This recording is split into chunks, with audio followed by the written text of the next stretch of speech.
ఈ లోకంలో ఎవరైనా మనల్ని ప్రేమించినప్పుడు వాళ్ళు ఏమని చెప్తారో తెలుసా అండి? మహా అయితే ఒక లవ్ లెటర్ ఇస్తారేమో, ఒక బహుమతి ఇస్తారేమో, లేకపోతే అస్తమాను గుర్తొచ్చినప్పుడు ఐ లవ్ యూ అని చెప్తారేమో. అవునా కాదా అండి? అంతే కదా.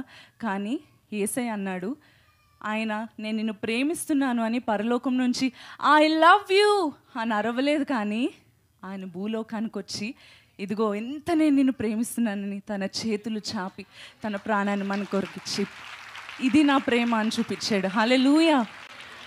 అంత ప్రేమ ఇచ్చిన దేవుడు ఏమైనా కోరుకున్నాడా అండి? బంగారం అడిగాడా మిమ్మల్ని? వజ్రాలు అడిగాడా అండి? ఏమడిగాడండి?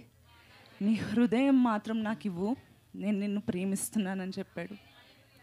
ఈ లోకంలో ఎవరైనా మనల్ని ప్రేమిస్తే ఏదో ఒకటి ఎక్స్పెక్ట్ చేస్తారు కదా.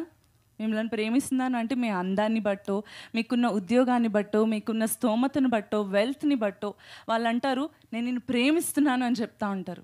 కానీ ఏ ఎన్నిక లేని మన కొరకు ఆయన అన్నాడు, నిన్ను లోకమంతా పనికిరావు అని చెప్తున్నారేమో, లోకమంతా నువ్వు పాపిష్టోడివి, పాపిష్టి దానివని అసహించుకుంటున్నారు, నిందలు మోపుతున్నారేమో, ఐ లవ్ యూ అన్నాడు మన దేవుడు. హల్లెలూయా.